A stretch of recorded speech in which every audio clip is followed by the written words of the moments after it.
Un autre point très important ici, c'est de faire l'erreur de croire qu'il faut mieux gérer son temps. Ouais, pour être plus efficace. Ouais, plus performant. Mais ça, c'est une erreur qu'il faut, il faut peut-être réévaluer. Ce qui compte, c'est votre habileté à gérer votre énergie pour avoir plus de performance dans ce que vous faites. Pourquoi gérer son énergie? Ben, écoutez, demandez donc à un athlète de haut niveau comment il performe le mieux.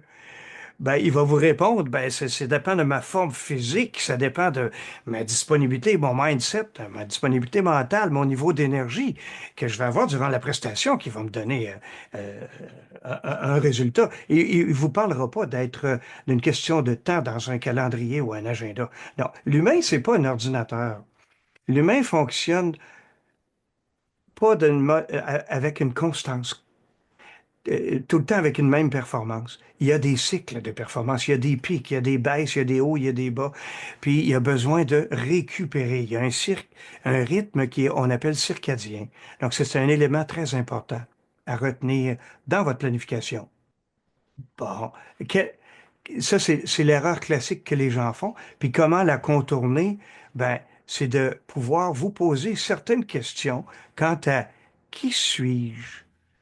Et puis, quand est-ce que je suis à mon meilleur? Quand est-ce que, ou quel genre d'activité me draine mon énergie? Ou quelles activités me redonnent un souffle?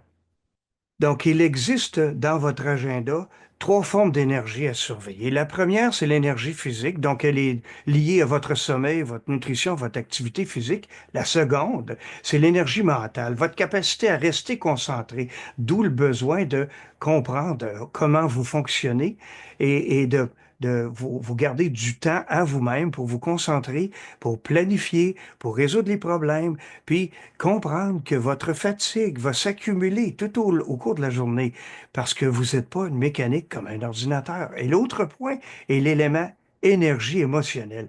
C'est directement lié à votre état d'esprit, à vos relations.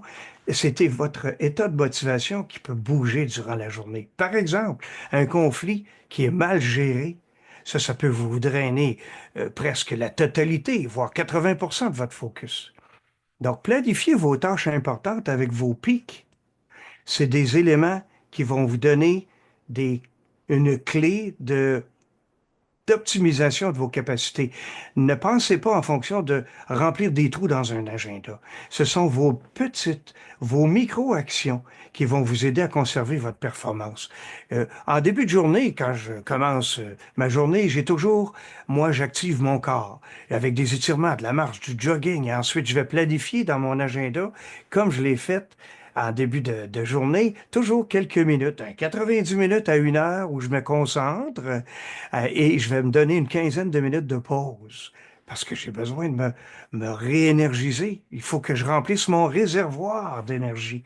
Alors, réserver 1 heure par jour sans aucune réunion pour moi et pour ceux à qui j'enseigne de bien gérer leur temps, c'est nécessaire. Vous aurez un focus optimal à ce moment-là. Et gardez-vous comme dernier point un rituel de décompression en fin de journée. Une lecture, un moment de silence, de la méditation, classer un petit peu vos éléments pour le lendemain, c'est nécessaire. Pour la même chose pour le soir. Gardez-vous 1 heure, moi c'est mon cas, 1 heure de lecture de croissance personnelle. Et c'est dans le cas de plusieurs personnes qui réussissent. Alors pour mieux gérer votre temps, vous avez besoin de, de juste de prendre conscience que en réorganisant votre agenda, en respectant votre énergie, en récupérant et en vous donnant la chance de remplir votre réservoir, ben vous allez faire en moins de temps les mêmes tâches. Vous n'êtes pas là pour faire du temps. Ben, il y a les prisonniers qui font du temps, mais vous n'êtes pas en prison.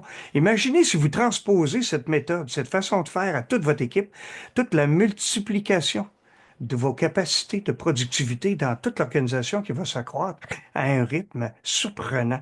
Donc, il y aura moins de surcharge, des équipiers où il y aura eu moins de réunions, hein, pour éviter la réunionnite, des réunions qui n'ont pas vraiment, ils sont pas nécessaires dans l'agenda.